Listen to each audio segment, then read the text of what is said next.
نحمده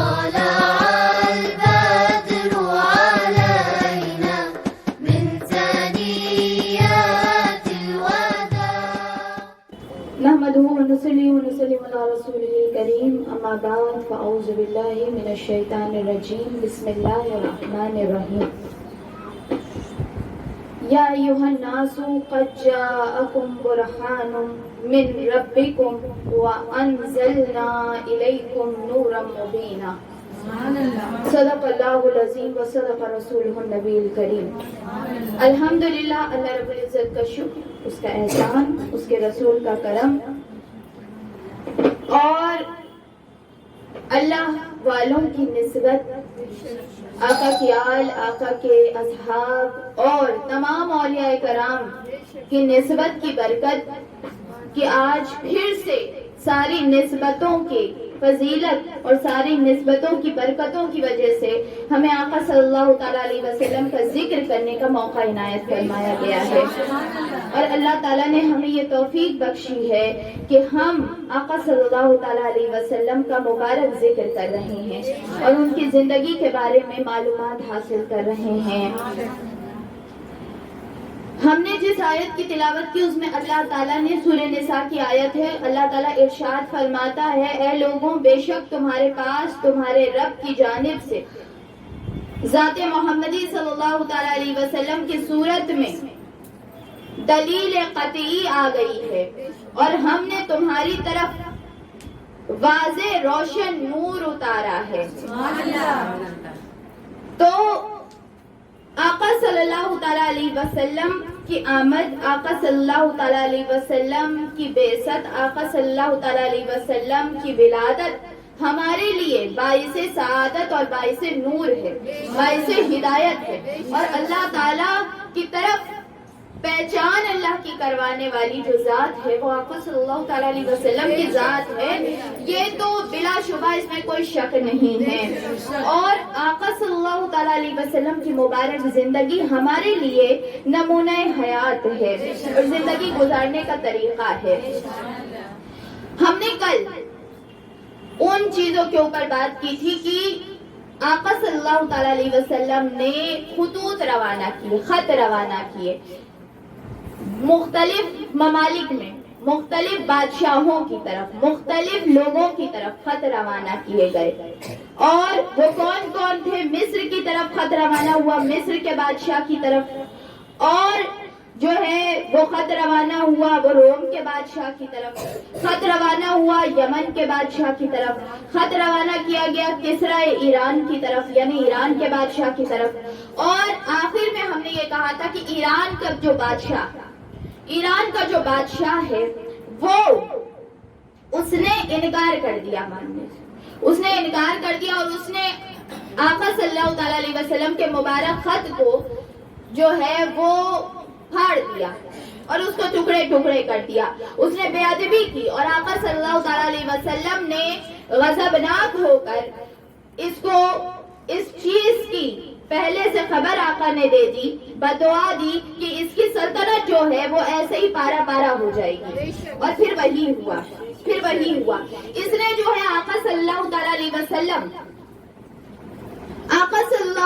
وسلم کی طرف دو لوگوں کو بھیجا گرفتار کرنے کے لیے، دو لوگوں کو بھیجا۔ سوچے، یہ سوچ رہا تھا کہ دو لوگ جو ہے وہ کافی ہوں گے آقا کو گرفتار کرنے کے لیے، دو لوگوں کو بھیجا،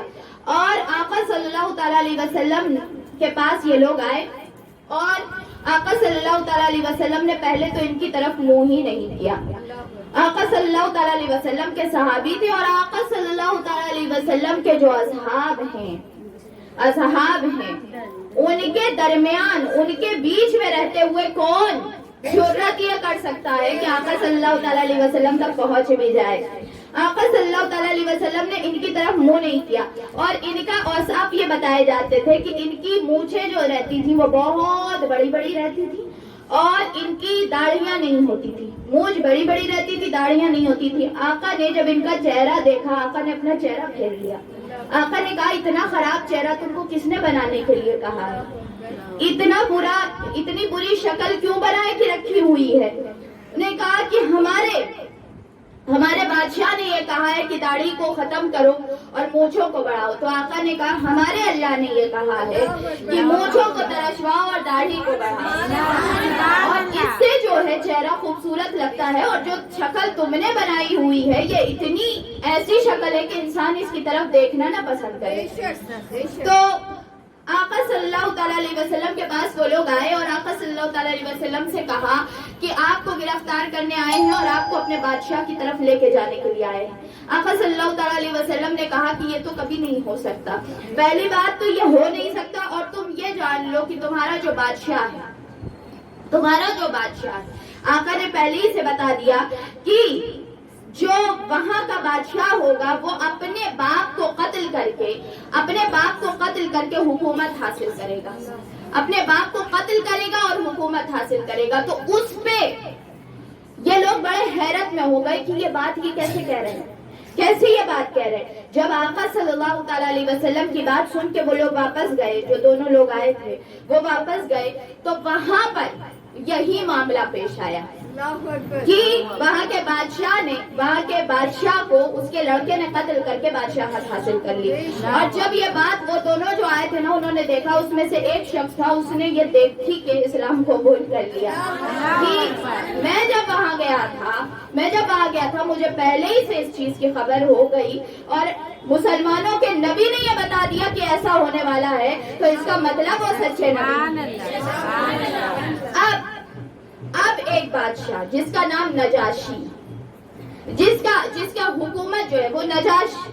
وہ حبشہ کا بادشاہ تھا، اسے نجاشی کہا جاتا تھا۔ نجاشی وہاں کے بادشاہ کو کہا جاتا تھا، وہ حبشہ ایبیسینیا کا جو علاقہ تھا وہاں کا بادشاہ تھا۔ اور آپ جانتے ہیں اس کو یہ پہلے سے جاننا چاہیے کہ حبشہ وہ جگہ ہے کہ جہاں پہ آقا نے مدینے کی ہجرت سے پہلے آقا صلی اللہ تعالیٰ علیہ وسلم نے اپنے چچیرے بھائی مولا کائنات مولا علی کرم اللہ وجہ الکریم کے بھائی، سگے بھائی حضرت جعفر بن ابی طالب کو وہاں بھیجا تھا سارے چند مسلمانوں کے ساتھ کہ تم وہاں ہجرت کر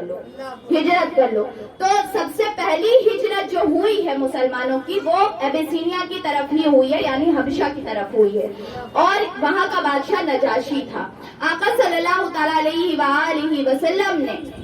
اس بادشاہ کو خط لکھا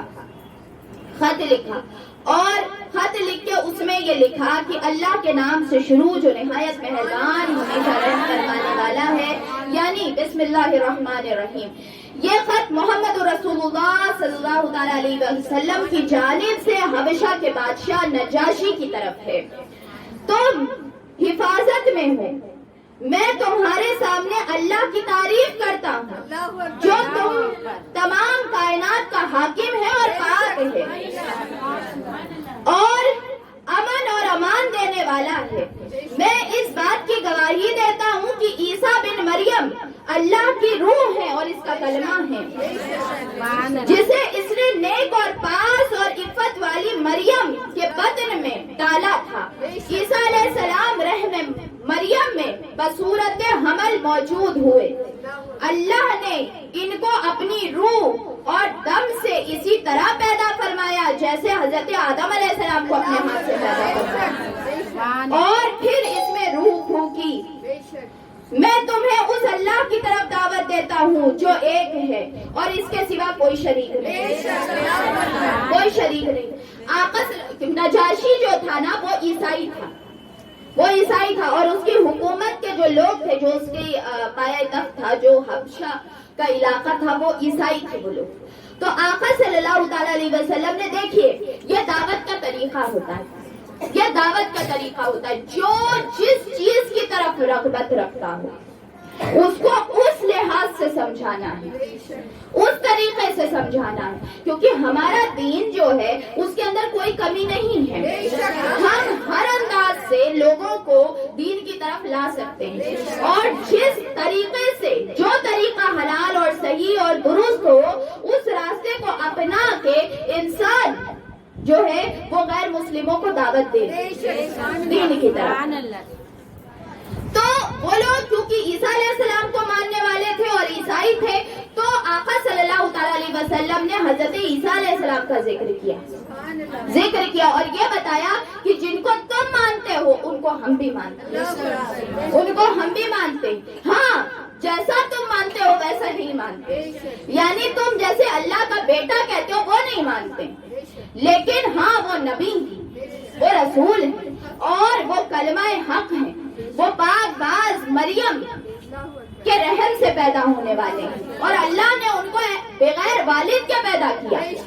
بغیر والد کے پیدا کیا، ویسے جیسے حضرت آدم کو پیدا کیا اللہ نے ویسے پیدا کیا۔ تو اور پھر آقا نے کہا کہ میری رسالت کو تسلیم کرو کیونکہ میں اللہ کا رسول ہوں۔ میں نے اپنے چچا زاد بھائی جعفر کو دوسرے مسلمانوں کے ساتھ تمہارے پاس بھیجا ہے، جب یہ لوگ تمہارے پاس پہنچے تو ان کی توضیح کرنا اور حکومتی غرور اور تکبر کو ترک کر دینا۔ آقا نے کیا کہا کہ جب تمہارے پاس میرا وفد پہنچے یعنی میرے لوگ پہنچے تو پھر غرور اور تکبر نہ کرنا۔ غرور اور تکبر ایک ایسی چیز ہوتی ہے جو انسان کو تباہ کر دیتی ہے، جو انسان کو ہدایت کے راستے سے دور کر دیتی ہے۔ تو غرور اور تکبر میں نہ مبتلا ہو جانا، بلکہ حق کو سمجھنا، غور و فکر کرنا اور صحیح راستے کی طرف جانا، اپنی جھوٹی انا کو بیچ میں مت لے کے آ جانا۔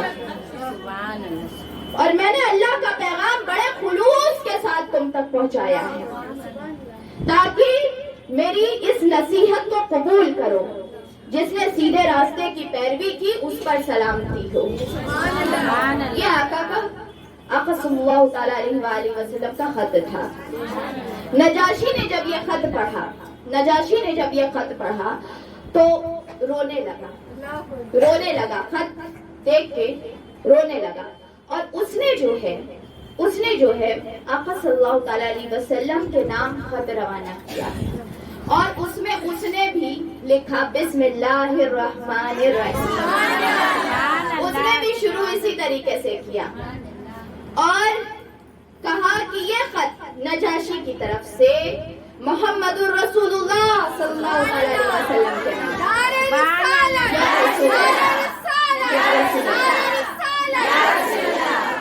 تو یہ جو تھا نا، اس نے جب فوراً ہی آقا صلی اللہ تعالیٰ علیہ وسلم کو رسول مانا، اور جب اس نے خط روانہ کیا تو اس میں یہی لکھا کہ ہم محمد رسول اللہ صلی اللہ تعالیٰ علیہ وسلم کی طرف خط روانہ کر رہے ہیں۔ اور اس نے کہا اے اللہ کے نبی، آپ پر سلامتی ہو اس اللہ کی جو لا شریک ہے اور جس نے مجھے اسلام کی ہدایت کی ہے۔ آپ پر رحمتیں اور برکتیں نازل ہوں۔ اے اللہ کے رسول، مجھے آپ کا خط ملا جس میں آپ نے حضرت عیسیٰ علیہ السلام کا ذکر فرمایا ہے۔ خدا کی قسم، آپ نے جو کچھ ان کے بارے میں تحریر فرمایا ہے، خود عیسیٰ علیہ السلام بھی اپنے بارے میں یہی کہا کرتے تھے، نہ کچھ اس سے زیادہ تھا نہ اس سے کچھ کم تھا۔ جو آپ نے کہا ہے وہی حق ہے۔ میں آپ کی رسالت کا اقرار کرتا ہوں۔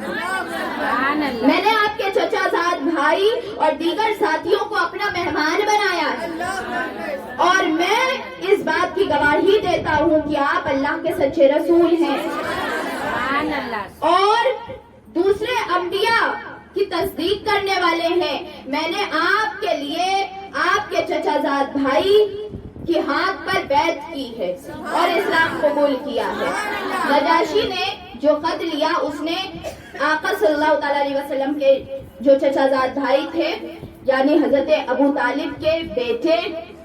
مولا علی کے سگے بھائی حضرت جعفر بن ابی طالب، ان کے ہاتھ پہ نجاشی نے اسلام قبول کیا۔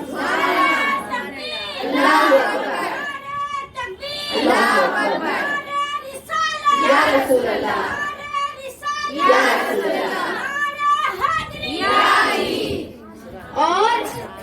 اور انہوں نے کہا کہ صرف میں اپنے لڑکے کو آپ کی خدمت میں بھیج رہا ہوں، یعنی اب وہ جو نجاشی وہ تو آقا کے چاہنے والے ہو گئے، آقا کے ماننے والے ہو گئے، آقا کے ہاتھ پہ اسلام قبول کرنے والے ہو گئے،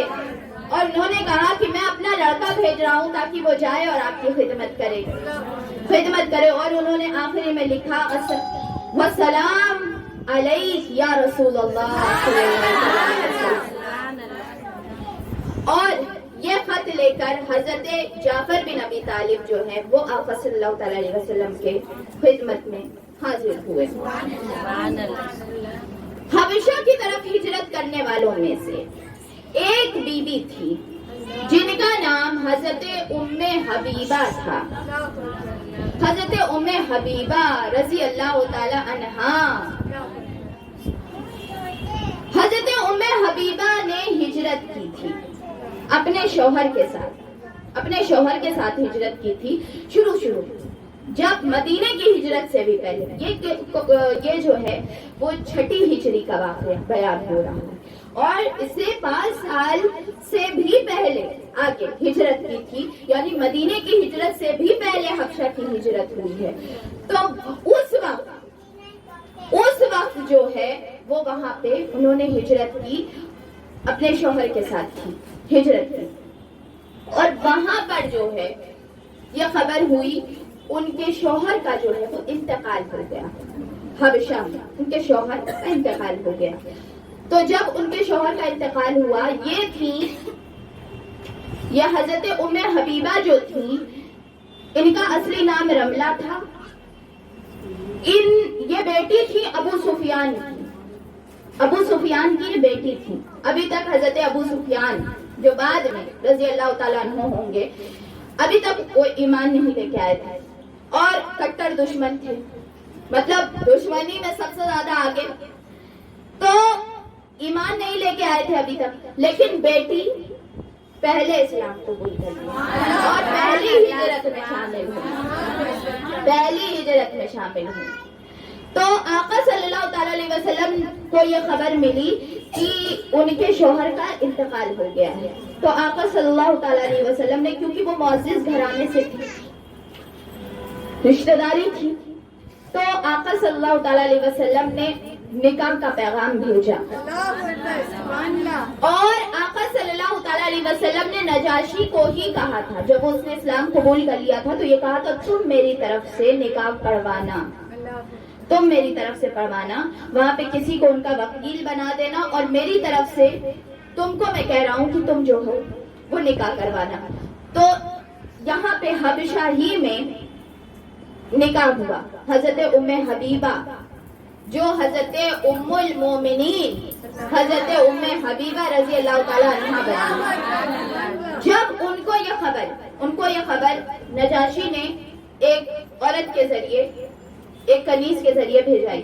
ان کو جب یہ خبر ملی کہ آقا صلی اللہ تعالی علیہ وسلم نے نکاح کا پیغام بھیجا، انہوں نے اپنے سارے زیورات جو تھے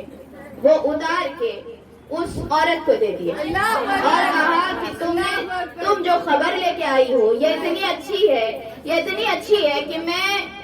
چاہتی ہوں کہ جو کچھ بھی میرے پاس ہے وہ سب میں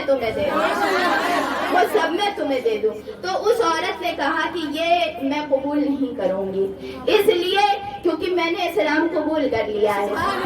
میں خود مسلمان ہو گئی ہوں، اور مجھے منع کیا ہے بادشاہ نے کہ آپ سے، کیونکہ آپ ام المومنین بننے والی ہیں، آپ ہمارے آقا کی زوجہ بننے والی ہیں، تو آپ سے اس طریقے کا کوئی مال لینا یہ جو ہے منع کیا گیا، اور ہمیں بس اتنا کہا گیا کہ ہم آپ کی خدمت کریں، اور یہ لوگ پھر اس کے بعد آئے مدینہ شریف میں جب حبشہ کے جو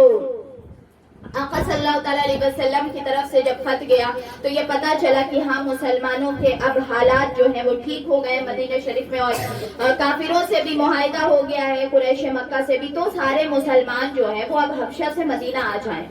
تو مسلمان جو ہے وہ وہاں سے نکلے اور حبشہ چھوڑ کے وہ مدینے پہنچے. اب مدینے میں جب پہنچے تو اس وقت آقا صلی اللہ تعالیٰ علیہ وسلم خیبر میں گئے تھے. خیبر کا قلعہ فتح ہو رہا تھا. تو یہ لوگ پھر خیبر میں چلے گئے. یعنی انہوں نے انتظار نہیں کیا کہ آقا ابھی مدینے میں آئیں گے, ہم رکے رہے, کیونکہ ہر کوئی بے چین تھا. ہر کوئی بے چین تھا. وہ سارے خیبر میں چلے گئے. اور اس وقت تک جب یہ پہنچے تھے تو خیبر فتح ہو چکا تھا. تو آقا صلی اللہ تعالیٰ علیہ وسلم نے جب جعفر بن ابی طالب کو دیکھا, حضرت جعفر بن ابی طالب رضی اللہ تعالیٰ عنہ کو جب دیکھا تو آقا اتنا خوش ہوئے. آقا نے اٹھ کے فوراً گلے لگایا اور آقا نے کہا مجھے پتہ نہیں چل رہا ہے کہ مجھے خیبر کے قلعہ فتح ہونے کی خوشی زیادہ ہو رہی ہے یا جعفر کے آنے پہ زیادہ خوشی ہو رہی ہے. آقا نے گلے سے لگایا اور بڑے خوش ہوئے. اور آقا کے یہ بھائی تھے, آقا بڑی محبت کیا کرتے تھے, بڑی محبت کرتے تھے. اور حضرت ام المومنین حضرت ام حبیبہ رضی اللہ تعالیٰ عنہا یہ جو ہے مدینہ شریف میں ہی رہنے لگی. اب ان کا عشق رسول, اب ان کا آقا صلی اللہ تعالیٰ علیہ وسلم سے محبت, ان کی محبت. حضرت ام المومنین حضرت ام حبیبہ رضی اللہ تعالیٰ عنہ جو تھی, ان کو آقا نے بتایا تھا, آقا کی زبانی انہوں نے سنا تھا کہ ہر روز 12 رکعت نفل ادا کرنے والے لوگ جنت میں ان کو گھر ملتا ہے, جنت میں گھر ملتا ہے. تو ان کا یہ باقاعدہ طریقہ ہر دن کا رہتا تھا کہ یہ 12 رکعت نماز نفل پڑھا کرتی تھی. اور جب مدینہ شریف میں یہ رہنے لگی تو ایک دن ان کے جو والد تھے ابو سفیان, انہوں نے اسلام ابھی قبول نہیں کیا تھا, یہ ایک دن مدینہ شریف میں آئے اور انہوں نے یہی سوچا کہ میری بیٹی کا گھر ہے, میں جا کے بیٹی کے گھر میں رکتا ہوں اور میں بیٹی سے ملتا ہوں. تو یہ گئے, ابھی اسلام قبول نہیں کیا تھا انہوں نے, یہ گئے. اب حضرت ام حبیبہ رضی اللہ تعالیٰ عنہ انہوں نے اپنے والد کو دیکھا. والد کو دیکھتے ہی وہ گئے اور وہ بستر لگا ہوا تھا, گھر پہ جو بستر تھا وہ بیٹھنے جا ہی رہے تھے کہ حضرت ام حبیبہ نے کہا رک جائیے, بستر اٹھا دیا. انہوں نے کہا یہ کیا کیا تم نے, تم اپنے والد, میں تمہارا والد ہوں, تم نے میرے لیے بستر اٹھا دیا اور مجھے بیٹھنے نہیں دے رہی ہو اور مجھے منع کر رہی ہو کہ میں نہ بیٹھوں. کہا کہ یہ میرے آقا کا بستر ہے, میرے آقا اس پہ بیٹھتے ہیں, میرے آقا کی جگہ پہ کوئی کافر ناپاک نہیں بیٹھ سکتا.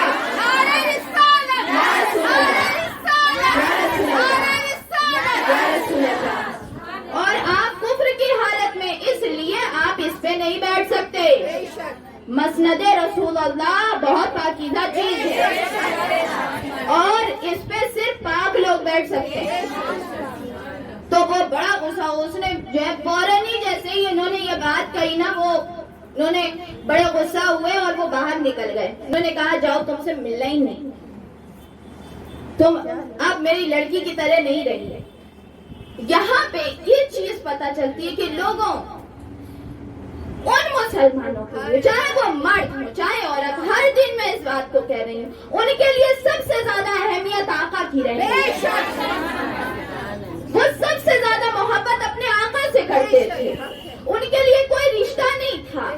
وہ رشتوں کو اہمیت نہیں دیتے تھے, وہ اپنے خون کو اہمیت نہیں دیتے تھے, وہ آقا صلی اللہ تعالیٰ علیہ وسلم کے رشتے کو اہمیت دیتے تھے. وہ صرف اس چیز کی اہمیت رکھتے تھے کہ جو میرے آقا کا وہ میرا, جو میرے آقا کا نہیں وہ میرا نہیں. چاہے وہ میرا لڑکا ہو, چاہے وہ میرا باپ ہو, چاہے وہ میری ماں ہو, چاہے وہ میرے گھر والے ہو, چاہے وہ میرے رشتے کوئی بھی ہو,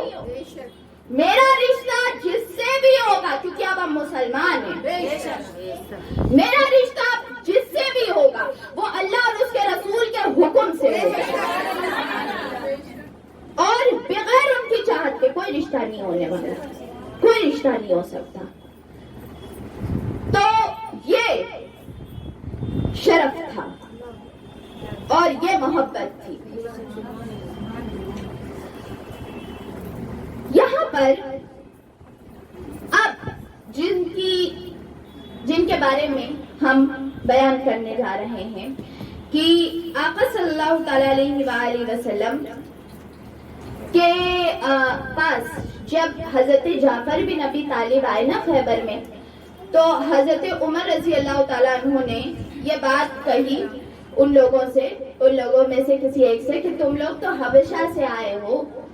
تم لوگ حبشہ کے ہو گئے ہو.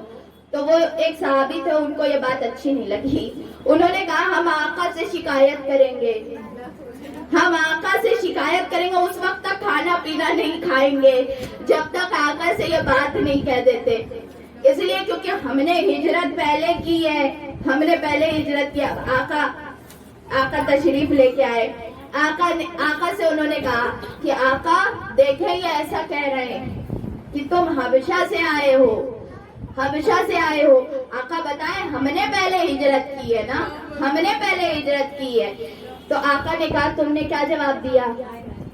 تم نے کیا جواب دیا؟ کہا ہم نے کہا ہم نے پہلے ہجرت کی ہے، پھر ہم نے ابھی پھر ہجرت کی مدینے کی طرف. آقا نے کہا بہت صحیح جواب دیا، صحیح دیا، اب ہو گیا، تم نے بھی جواب دے دیا. تو اب جو ہے اس چیز کو ختم کر دو، اب اس چیز کو ختم کر دو. آقا صلی اللہ تعالی علیہ وآلہ وسلم مسلمانوں کو آپس میں محبت سے رہتے ہوئے دیکھنا چاہتے ہیں اور ایک دوسرے کی بات کو معاف کرنا سکھاتے ہیں کہ تم جو ہو تم ان کی بات پہ صبر کرو، یہ تمہاری بات پہ صبر کرے، اور ایک دوسرے کے ساتھ محبت سے کے ساتھ رہو اور کسی بات کو اس طریقے کا نہ بناؤ کہ تمہارے آپس میں معاملات خراب ہو جائے. اور آقا صلی اللہ تعالی علیہ وسلم یہی چاہتے تھے کہ مسلمان آپس میں سکون سے رہیں، مسلمان آپس میں پیار اور محبت سے رہیں. اب آقا صلی اللہ تعالی علیہ وسلم ایک سال ہوا آقا آئے. انہوں نے کہا تھا نا ایک سال بعد آپ عمرہ کرنے آئیے گا، اگلے سال آئیے گا. تو ایک سال بعد آقا نے پھر مسلمانوں کو کہا کہ تم لوگ احرام باندھو اور ہم لوگ جو عمرہ چھوڑ کے آئے تھے وہ عمرہ ادا کریں گے، وہ عمرہ ادا کریں گے. آقا صلی اللہ تعالی علیہ وسلم عمرہ ادا کرنے کے لیے وہاں گئے اور مسلمانوں کے ساتھ وہاں پہنچے عمرے کی ادائیگی کے لیے. وہ عمرہ جو چھوڑ کے پچھلی سال آئے تھے صلح حدیبیہ کی وجہ سے، اور شرط یہ طے ہوئی تھی کہ اسلحہ مکے سے 8 میل باہر چھوڑ کے آئیں گے. اسلحہ یعنی جو لڑنے کا سامان یعنی ہتھیار تھا وہ باہر چھوڑ کے مسلمان آئے عمرہ کرنے کے لیے. اور یہ بھی تھا کہ 3 دن صرف رہیں گے، 3 دن صرف رہیں گے. تو یہاں پہ جب مسلمان پہنچے آقا صلی اللہ تعالی علیہ وسلم نے کہا مسلمانوں اس طریقے سے داخل ہونا کہ لگے یہ چیز محسوس ہو کہ یہ کسی سے ڈرنے والے لوگ نہیں ہیں. آقا صلی اللہ تعالی علیہ وسلم نے کہا کہ سر اونچا کر کے داخل ہو. نعرہ تکبیر، نعرہ تکبیر، نعرہ رسالت، نعرہ رسالت، نعرہ حیدری. تو کہا کہ جب تم داخل ہونا تو ایک دم سر اٹھا کے داخل ہونا اور یوں داخل ہونا کہ تمہارا روب سمجھ میں آنا چاہیے، تمہارا روب سمجھ میں آنا چاہیے. اب عبداللہ بن رواحہ رضی اللہ تعالیٰ عنہ یہ آقا صلی اللہ تعالیٰ علیہ وسلم کے ساتھ آقا کی اونٹنی پکڑ کے چلتے تھے اور آقا کا وہ جو اونٹنی کی جو لگام تھی وہ پکڑ کے چلتے تھے اور شعر پڑھتے تھے، اشعار پڑھتے تھے اور کہتے تھے اے کفار کی اولادوں ان کا راستہ خالی کرو، میرے آقا آ رہے ہیں.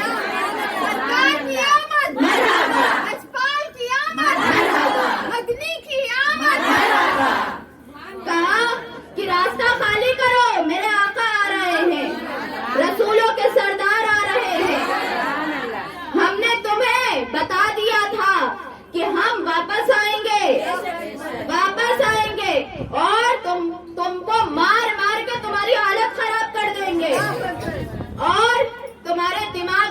جنت مل جائے گی.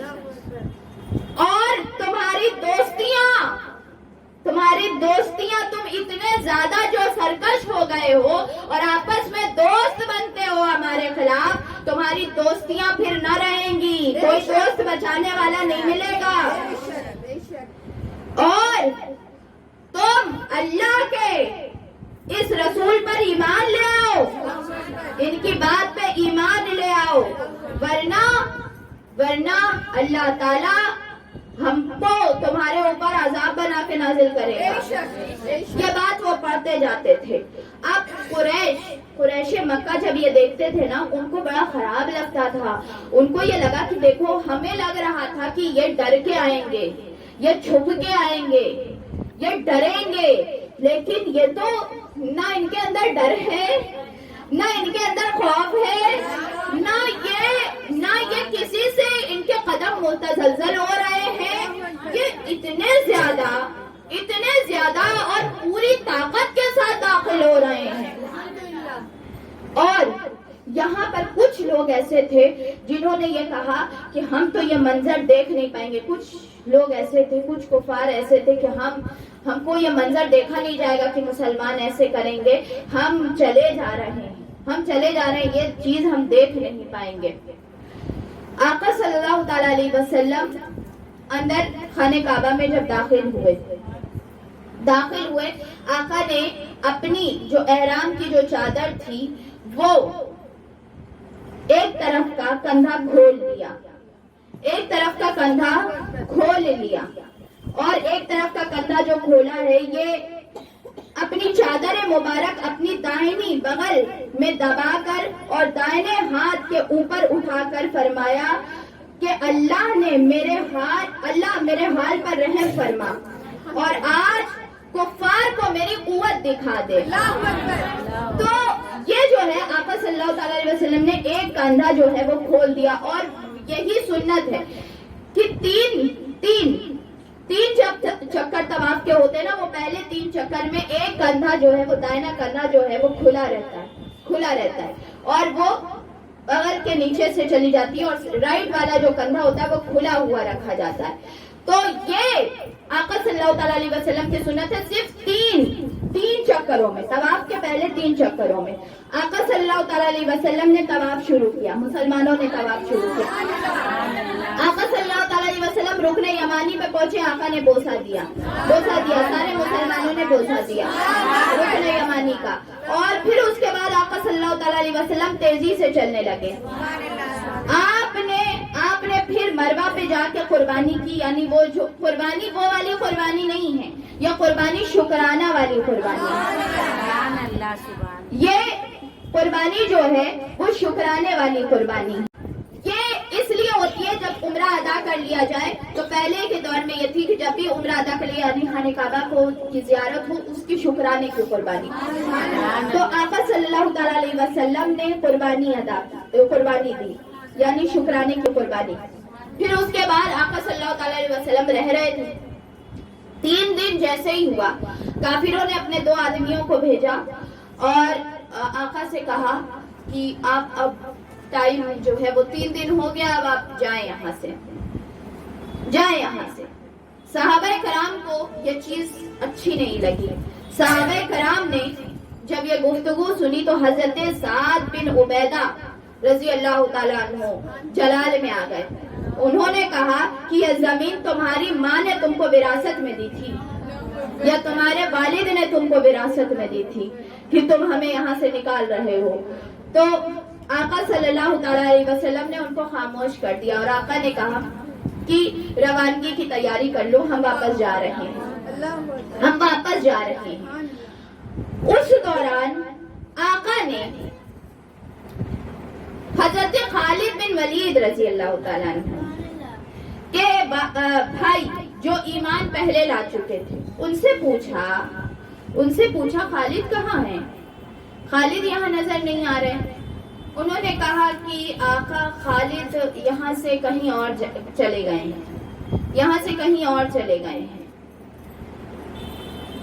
آقا صلی اللہ تعالی علیہ وسلم نے کہا کہ خالد کب آئیں گے؟ ان کے بھائی نے کہا کہ آقا اگر آپ اور اللہ کا ارادہ ہو تو خالد ضرور جلدی آ جائیں گے، ضرور جلدی آ جائیں گے۔ آقا نے کچھ نہیں کہا، اور جب یہ بات ان کے بھائی نے سنی نا کہ آقا خالد کے بارے میں پوچھے، ان کو خوشی ہوئی، ذرا دل میں امید ہوئی۔ انہوں نے کہا خالد تو یہاں ہے نہیں، چلے گئے، میں خط لکھ دیتا ہوں خالد کے نام۔ انہوں نے خط لکھا اور خط میں یہ لکھا کہ میرے بھائی تمہیں تو یہاں رہنا چاہیے تھا، تم کیوں چلے گئے یہاں سے؟ اور ہمارے آقا صلی اللہ تعالیٰ علیہ وآلہ وسلم تمہیں پوچھ رہے تھے، تمہیں یاد کر رہے تھے، اور میرے بھائی میں جانتا ہوں کہ تم بڑے عقل مند انسان ہو، تم بڑے جرأت مند انسان بھی ہو، تم سچائی اور برائی کو سمجھتے ہو، اچھائی برائی میں فرق کرنا جانتے ہو۔ ہمیں حیرت یہ ہوتی ہے کہ تمہارے جیسا عقل مند انسان کیوں ابھی تک تم ایمان کی روشنی سے محروم ہو؟ میرے بھائی تم اللہ کی طرف آ جاؤ، سچائی کی طرف آ جاؤ، گمراہی میں مت رہو، اور ہم یہ چاہتے ہیں کہ تم عقل مندی کا فیصلہ لو اور ہماری طرف آ جاؤ۔ حضرت خالد بن ولید رضی اللہ تعالیٰ عنہ واپس جب آئے تو ان کو اپنے بھائی کا خط ملا۔ انہوں نے اپنے بھائی کے خط دیکھا تو خط کو دیکھتے ہی ایک تو خالد بن ولید رضی اللہ تعالیٰ عنہ پہلے ہی سے ذرا ان کا دل جو ہے وہ چینج ہونے لگا تھا، اور وہ اس لیے آقا کے سامنے، وہ مکہ چھوڑ کے اس لیے چلے گئے تھے آقا کے آنے سے پہلے، اس لیے چھوڑ کے چلے گئے تھے کیونکہ وہ اپنا چہرہ نہیں دکھانا چاہ رہے تھے۔ ان کو شرم آتی تھی کہ ہم نے احد میں بڑی جنگ کی ہے اور پیچھے سے ہم نے آ کے حملہ کر دیا تھا احد میں، اور اس کی وجہ سے کافی مسلمان شہید ہوئے تھے، نقصان ہوا تھا، تو میں جو ہے اس حالت میں اور یہ کام کرنے کے بعد میں نہیں چاہتا کہ میں جا کے سامنے شرمندہ ہوں، اسی لیے وہ چلے گئے تھے۔ اب جب انہوں نے یہ دیکھا نا، اور اس میں یہ لکھا ہوا تھا کہ آقا یاد کر رہے ہیں، آقا یاد کر رہے ہیں، تو ان کو ایک حوصلہ بڑھا، انہوں نے کہا آقا یاد کر رہے ہیں تو میں جا سکتا ہوں، اگر وہ یاد کر رہے ہیں اس کا مطلب ہے کہ میرے لیے گنجائش باقی۔ مجھے یہ لگتا تھا کہ وہ بڑے غصے میں ہوں گے تو میں نہیں جا سکتا، لیکن اب مجھے یہ پورا بہانہ مل گیا ہے کہ میں جا سکتا ہوں۔ انہوں نے کہا میں اکیلے کیوں جاؤں؟ وہ کئی لوگوں کو، اپنے دوستوں کو انہوں نے کہا کہ تم آ جاؤ، اور کئی دوستوں کو کہا، لیکن بہت سارے دوست، 3 دوست تھے، وہ تیار نہیں ہوئے۔ 3 میں سے ایک تیار ہوئے، طلحہ جن کا نام تھا، وہ تیار ہوئے۔ انہوں نے کہا کہ ٹھیک ہے چلو۔ حضرت خالد بن ولید گھوڑے پہ بیٹھے، انہوں نے کہا کہ مجھے بیچ راستے میں وہ بات کرتے جاتے تھے کہ پتا ہے جب حدیبیہ سے پہلے میں گیا تھا اور میں نے حملہ کرنے کی کوشش کی تھی، میں نے دیکھا تھا مسلمان نماز پڑھ رہے تھے، اور میں دیکھتا تھا کہ ان کی حفاظت اللہ کر رہا تھا، کوئی حملہ کرنے والا حملہ نہیں کر پا رہا تھا، اور مسلمان اپنے نماز میں جو ہے وہ محف تھے، اپنا دفاع بھی نہیں کر رہے تھے، لیکن اللہ کی حفاظت کر رہا تھا، اللہ ان کی حفاظت کر رہا تھا۔ اور اسی وقت سے مجھے ایک خوف آ گیا، مجھے ایک ڈر آ گیا، اور میں نے جب اس وقت آقا صلی اللہ تعالیٰ علیہ وسلم کو دیکھا تھا، اور میں نے ان کا چہرہ جب دیکھا تھا، تو میں نے جب چہرہ دیکھا تو مجھے بھی ایک خوف آیا، لیکن مجھے خوف آیا جب مسلمانوں کو اس حالت میں دیکھا۔ اور ہم دیکھتے تھے کہ گھوڑے حملہ نہیں کرتے تھے، گھوڑے ان کے قریب نہیں جاتے تھے، تو ہی میرے دل میں آ گیا تھا، اور مجھے یہ لگتا تھا کہ میں غلط راستے پر ہوں۔ اور پتہ ہے مجھے خواب بھی آیا ہے، انہوں نے کہا کہ میں پھر بھی آقا کے سامنے جانے میں ذرا ڈر رہا ہوں، مجھے ڈر لگ رہا ہے کہ آقا صلی اللہ تعالیٰ علیہ وسلم جو ہے ان کو جب میرا چہرہ دیکھیں گے تو ان کو یاد آ جائے گا کہ خالد نے کیا کیا تھا. تو ہم جو ہے نا پہلے کسی صحابی کے پاس چلتے ہیں, کسی ایسے کے پاس چلتے ہیں جو سفارش کرنے والا ہو. تو وہ حضرت ابو بکر صدیق رضی اللہ تعالیٰ عنہ کے پاس گئے اور حضرت ابو بکر صدیق رضی اللہ تعالیٰ عنہ کے پاس جا کے کہا کہ میں نے ایک خواب دیکھا ہے, اور خواب یہ ہے کہ میں نے دیکھا کہ میں ایک بنجر زمین پہ ہوں, میں ایک بنجر زمین پہ ہوں, اور میں ایک بنجر زمین پہ بھٹک رہا ہوں, اور بھٹکتے بھٹکتے میں ایک سرسبز باغ میں چلا گیا, باغ میں چلا گیا, اور وہ باغ خوب پھلوں سے بھرا ہوا ہے. حضرت ابو بکر صدیق رضی اللہ تعالیٰ عنہ نے کہا اس کا مطلب یہی ہے کہ تم کفر سے ایمان کی طرف آئے. حضرت خالد بن ولید نے کہا تو ہم آقا کے پاس چلیں, لیکن ہم یہ چاہتے ہیں پہلے ہم غسل کر لیں, پہلے ہم غسل کر لیں, وضو کر لیں, اور صحیح طریقے سے تیار ہو جائے, اچھے طریقے سے تیار ہو کے اس کے بعد ہم جاتے ہیں. ادھر آقا پہلے سے انتظار کر رہے تھے, اور حضرت خالد بن ولید غسل کر کے جب باہر آئے تو ایک صحابی پہنچے, اور صحابی نے کہا کہ خالد تم یہاں پہ بیٹھے ہوئے ہو, آقا انتظار کر رہے ہیں. حضرت خالد بن ولید کو اور خوشی ہو گئی. حضرت خالد بن ولید کو لگا, ان کو یہ لگ رہا تھا کہ آقا کو خبر نہیں ہوگی میں جا رہا ہوں, اور آقا پہلے ہی سے انتظار کر رہے تھے. راستے میں حضرت عمر بن عاص رضی اللہ تعالیٰ عنہ ملے, وہ بھی ابھی تک انہوں نے اسلام قبول نہیں کیا تھا. یہ عمر بن عاص کا بھی واقعہ الگ ہے. عمر بن عاص جو تھے نا, جب آقا نے حضرت جعفر بن ابی طالب کو بھیجا تھا وہاں پہ نجاشی کے دربار میں, تو عمر بن عاص اس نیت سے گئے تھے کافروں کی طرف سے کہ میں جاؤں گا اور کیا کروں گا, نجاشی کو کہوں گا کہ یہ لوگ بڑے خراب لوگ ہیں, یہ لوگ اپنے دین سے پھر چکے ہیں, یہ لوگ اپنے مذہب سے پھر چکے ہیں, اور آپ ان کو سزا دیجئے. اور جب وہ وہاں گئے اور دیکھا کہ نجاشی کو جب دیکھا کہ وہ تو بڑا اچھا سلوک کر رہا ہے ان کے ساتھ, بڑا اچھا سلوک کر رہا ہے, تو انہوں نے کہا کہ جو ہے آپ ان لوگوں کو ہم کو دے دیجئے, کیونکہ یہ ہمارے مجرم ہیں, بھاگ کے آئے ہوئے لوگ ہیں, مکے کے بھاگ کے آئے ہوئے لوگ ہیں, اور ہم ان کو سزا دینے کے لیے مکے میں واپس لے کے جانا چاہتے ہیں. نجاشی نے جب یہ بات سنی تھی تو نجاشی نے ایک تماچا منہ پہ لگایا تھا, اور تماچا اتنا زور سے لگا کہ اس کے منہ سے خون نکل آیا تھا. انہیں کہا کہ تم کیا بات کہہ رہے ہو, کیا بکواس کر رہے ہو, تمہیں پتہ نہیں ہے کہ یہ رسول خدا صلی اللہ تعالی علیہ وسلم کے لوگ, تمہیں نہیں پتا ہوگا ہماری کتابوں میں ان کا ذکر ملتا ہے. کرو اللہ سے اور ایمان لے کے آؤ. جب یہ بات انہوں نے دیکھی, انہوں نے کہا کہ یہ بات تو چلنے والی ہے نہیں, اور یہاں پہ کچھ نہیں ہونے والا. ہم نے کہا کہ ہاں ٹھیک ہے, ہم معافی مانگتے ہیں, ہم یہ حرکت اب سے نہیں کریں گے. اور پھر اس کے بعد جب یہ ہو گیا, وہ انہوں کا ارادہ یہ ہو گیا کہ اب ہم بھی اسلام قبول کر لیں گے, کیونکہ انہوں نے دیکھا کہ نجاشی جیسا بادشاہ اتنا ڈر رہا ہے. جیسے ہی آقا کا خط ملا, اس کا چہرے کا رنگ بدل گیا, فوراً اس نے اسلام قبول کر لیا, رونے لگا.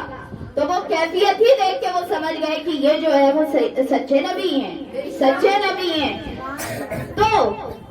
بیچ راستے میں خالد بن ولید جا رہے تھے, تو یہ مل گئے عمر بن عاص. تو ان کو خالد بن ولید سے انہوں نے پوچھا کہ تم کہاں جا رہے ہو, کس کام سے جا رہے ہو. کہا میں اسلام قبول کرنے جا رہا ہوں. کہا با مرحبا, تم بھی اسلام قبول کرنے جا رہا ہو, میں بھی اسلام قبول کرنے جا رہا ہوں, چلو میرے ساتھ, ہم لوگ دونوں ساتھ میں چلتے ہیں. تو دونوں لوگ ساتھ میں پہنچے. آقا صلی اللہ تعالیٰ علیہ وسلم انتظار میں تھے. آقا صلی اللہ تعالیٰ علیہ وسلم نے ہاتھ پہ بیعت لی, خالد بن ولید رضی اللہ تعالیٰ عنہ کی بیعت لی. حضرت خالد بن ولید سب سے پہلے آگے تینوں میں سے جو تینوں تھے ان میں سے سب سے پہلے حضرت خالد بن ولید نے بیعت کی، اور آقا صلی اللہ تعالیٰ علیہ وآلہ وسلم جو تلوار تھی نا، ان کی تلوار تھی، وہ نکال کے آقا کے سامنے رکھ دی اور کہا کہ آقا یہ تلوار جو میں نے چلائی آپ کے خلاف چلائی تھی، آج میں معافی مانگتا ہوں، آج میں معافی مانگتا ہوں اور یہ آپ کے قدموں میں رکھتا ہوں، یہ آپ کے قدموں میں، آج سے یہ تلوار آپ کے قدموں میں۔ آقا نے کہا آج سے میں تمہیں سیف اللہ بناتا ہوں، تم سیف اللہ ہو، اللہ کی تلوار ہو، یا رسول اللہ، تم سیف اللہ ہو، یہ تلوار لو، اور یہ تلوار جتنا کافی مسلمانوں پہ چلی ہے اور مسلمانوں کو اس نے نقصان جتنا پہنچایا ہے، اس سے کئی زیادہ اور کئی زیادہ تیزی سے، کئی زیادہ طاقت سے یہ تلوار کافروں پہ چلے گی، اور یہ اتنا ہی زیادہ نقصان کافروں کو پہنچائے گی۔ اور حضرت خالد بن ولید کو پھر زمانے نے دیکھا، جس کو کہتے ہیں ون مین آرمی انسان تھا وہ خالد بن ولید، وہ جہاں چلے جاتے تھے وہ علاقہ فتح ہوتا تھا۔ خالد بن ولید یہ کہتے تھے نا، جب وہ کسی کو آقا صلی اللہ تعالیٰ علیہ وسلم کے بعد حضرت ابو بکر صدیق رضی اللہ تعالیٰ عنہ کے زمانے میں اور حضرت عمر رضی اللہ تعالیٰ عنہ کے زمانے میں حضرت خالد بن ولید نے پورے دنیا میں بے شمار جگہوں پہ جو ہے وہ فتح کیا اور بے شمار لوگوں کو دائرہ اسلام میں داخل کیا، اور بہت سارے علاقے اسلام میں زیادہ تر فتوح جو علاقے فتح ہوئے ہیں وہ سپہ سالاریے حضرت خالد بن ولید میں ہوئے۔ اور حضرت خالد بن ولید جب کسی کو خط لکھتے تھے نا کہ میں حملہ کرنے آ رہا ہوں یا میں جو ہے اسلام کی طرف سے جنگ کرنے آ رہا ہوں، تو خط میں لکھتے تھے کہ جان لو ہم وہ لوگ ہیں، میں وہ ہوں کہ میری تلوار خون بڑا پسند کرتی ہے، میری تلوار کو خون بڑا میٹھا لگتا ہے، اور بات یہ ہے کہ ہم وہ لوگ ہیں کہ جس طریقے سے لوگ زندگی سے محبت کرتے ہیں اور موت سے ڈرتے ہیں، ہم لوگ ویسے ہی موت سے محبت کرتے ہیں۔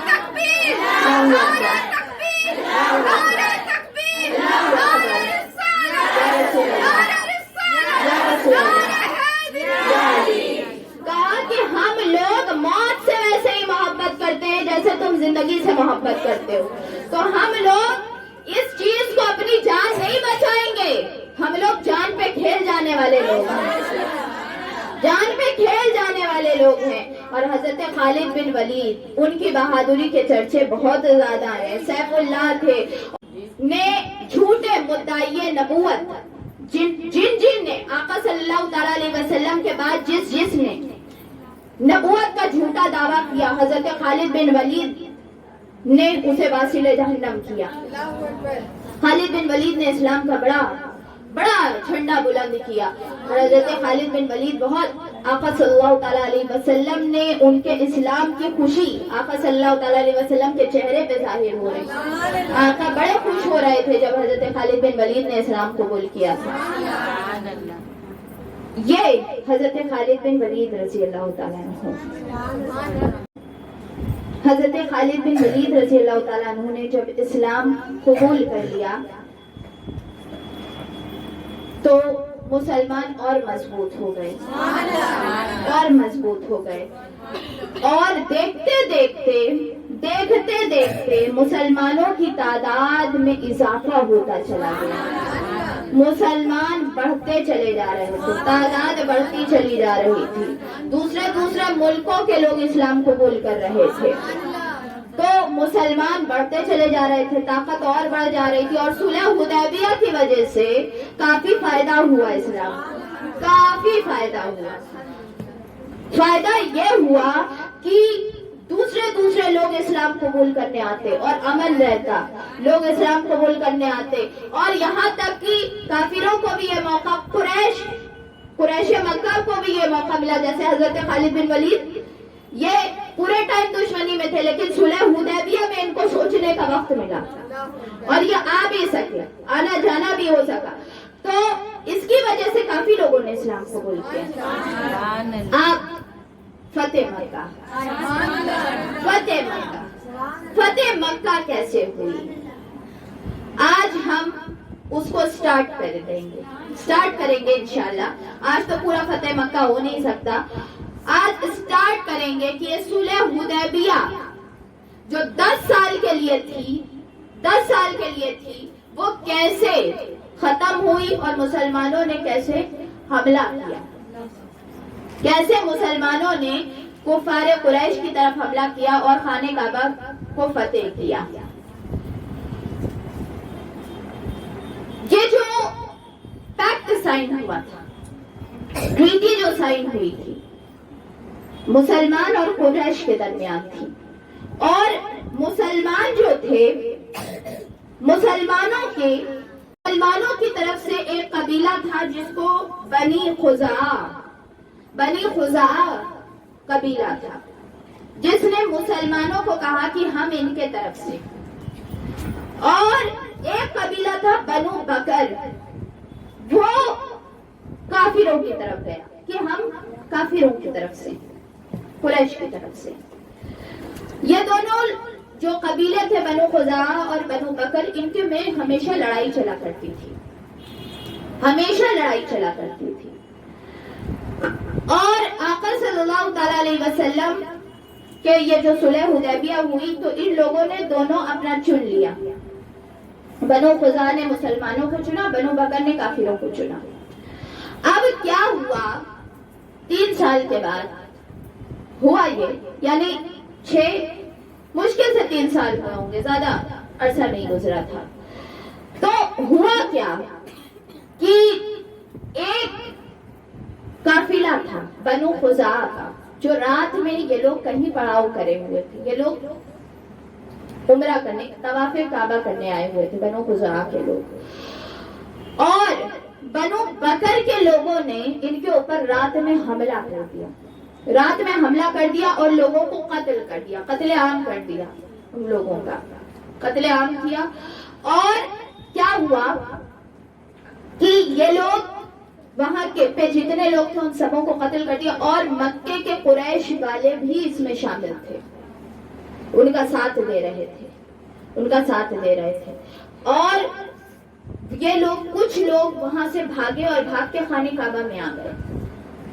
بنو خزاعہ کے کچھ لوگ بھاگ کے خانہ کعبہ میں آ گئے۔ تو ان لوگوں نے خانہ کعبہ کا بھی حیا نہیں کیا، ان لوگوں نے وہاں پر بھی ان کو قتل کیا، جب کچھ لوگوں نے کہا کہ ارے کیا کر رہے ہو، حرم میں قتل عام سے منع کیا گیا ہے، کہا ان لوگوں نے کہ ہم کسی کو نہیں مانتے اور ہم جو ہے وہ اپنا بدلہ لے کے رہیں گے۔ انہوں نے وہاں پر بھی حرم مکہ میں بھی قتل کر دیا۔ یہ بات جب ہو گئی، اور وہاں پہ بات یہ تھی کہ قریش کے لوگوں کو وہاں پہ روکنا چاہیے تھا، قریش کے لوگ کیونکہ جانتے تھے کہ یہ جو لوگ ہیں، یہ جن کو قتل کیا جا رہا ہے، یہ مسلمانوں کی طرف سے ہیں، اور جو قتل کر رہے ہیں یہ ہماری طرف سے، تو اگر وہ روکنا چاہتے تو روک سکتے تھے، لیکن ان سبوں نے روکا نہیں بلکہ ساتھ دیا اور ان لوگوں کو قتل عام ہونے دیا۔ جب یہ ہو چکا تو سارے قریش والوں نے یہ بات سوچی کہ اب کیا کیا جائے گا، ہم کیا کریں گے، اگر مسلمانوں نے پوچھا تو ہم ان کے بارے میں کیا رکھیں گے، ان کے سامنے کیا رکھیں گے، تو کہا کہ اب مسلمان جو ہے وہ ان کی تعداد اور بڑھ گئی ہے، تو اب یہی ہے کہ ہم جائیں اور کہیں کہ جو ہوا غلطی ہو گئی معاف کر دیا جائے، اس کے لیے ابو سفیان کو چنا گیا کہ وہ جائے اور مدینے میں آقا سے کہیں کہ جیسا معاہدہ ہے ویسے چلنے دیا جائے اور غلطی ہو گئی معاف کر دیا جائے۔ وہ وہاں سے جیسے ہی نکلے گھوڑے پہ ابو سفیان، اللہ کی آیت نازل ہوئی، آیت نازل ہوئی، اور آیت میں یہ تھا، سورہ توبہ کی آیت ہے کہ کیا تم ایسی قوم سے جنگ نہیں کرو گے جنہوں نے اپنی قسمیں توڑ ڈالی ہیں اور رسول کو جلا وطن کرنے کا ارادہ کیا تھا، حالانکہ پہلی مرتبہ انہوں نے تم سے عہد شکنی کی، انہوں نے پہلے عہد شکنی کی، اور اللہ تعالیٰ جو ہے وہ تمہارے ہاتھ ان کو عذاب دے گا اور ان کی رسوائی ہوگی، ان کے مقابلے پر تمہاری مدد کی جائے گی۔ جب یہ آیت نازل ہوئی تو آقا کو یہ پتا چل گیا کہ اب جو ہے وہ معاہدہ ختم کرنا ہے، معاہدہ ختم کرنا ہے۔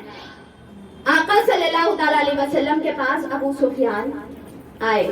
لیکن اب آقا نے یہ ارادہ کر لیا تھا کہ اب خانہ کعبہ کے اوپر چڑھائی کرنی ہے اور خانہ کعبہ کو حاصل کرنا ہے، فتح کرنا ہے، مکے کے اوپر لشکر کشی کرنی ہے، جبکہ یہ خانہ کعبہ پہ چڑھائی کرنا یہ اللہ نے منع کیا ہے، لیکن اللہ نے اسلام کو غالب کرنے کے لیے چند دن کے لیے ہتھیار کے ساتھ خانہ کعبہ میں آنے کی اجازت دے دی، اجازت دے دی تھی کہ تم خانہ کعبہ پہ آ کے اس کو فتح کرو، خانہ کعبہ کو فتح کیا جائے۔ تو آقا نے ارادہ بنا لیا تھا کہ اب کچھ بھی ہو اب ان کی بات نہیں مانی جائے گی، اب ان کی بات نہیں مانی جائے گی۔ اور جب وہ آئے تو پھر کیا ہوا وہ انشاءاللہ کل ہم جانیں گے، اور کل جو ہے وہ کس طریقے سے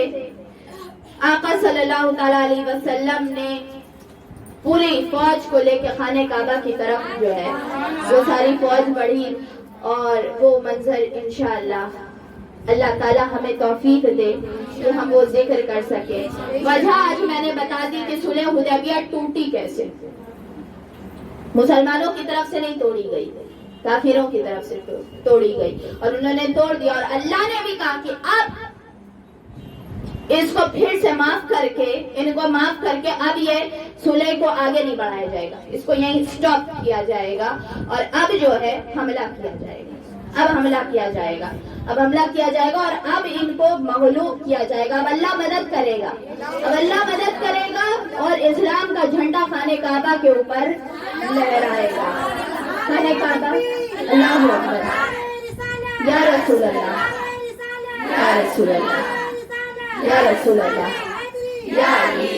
آپ جو ہے ناز شریف کی طرف بڑھتے ہیں، محبت کے ساتھ آقا صلی اللہ تعالی علیہ وسلم کی ناز شریف سماعت کریں، اور پھر انشاءاللہ کل ملاقات ہوگی 7:30 بجے۔ تب تک کے لیے اللہ تعالیٰ آپ کا، ہمارا، ہم سب کا حامی و ناصر ہو، اور ہم کو دین کے اوپر چلنے کی اور آقا صلی اللہ تعالی علیہ وسلم کی سیرت کو جاننے کی توفیق عطا فرمائے۔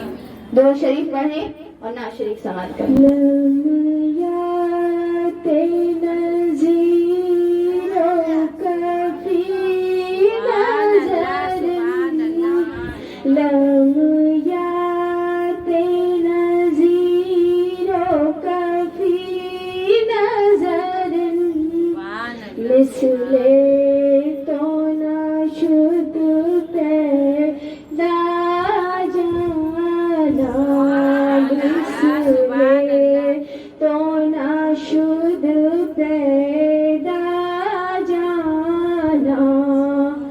جگراج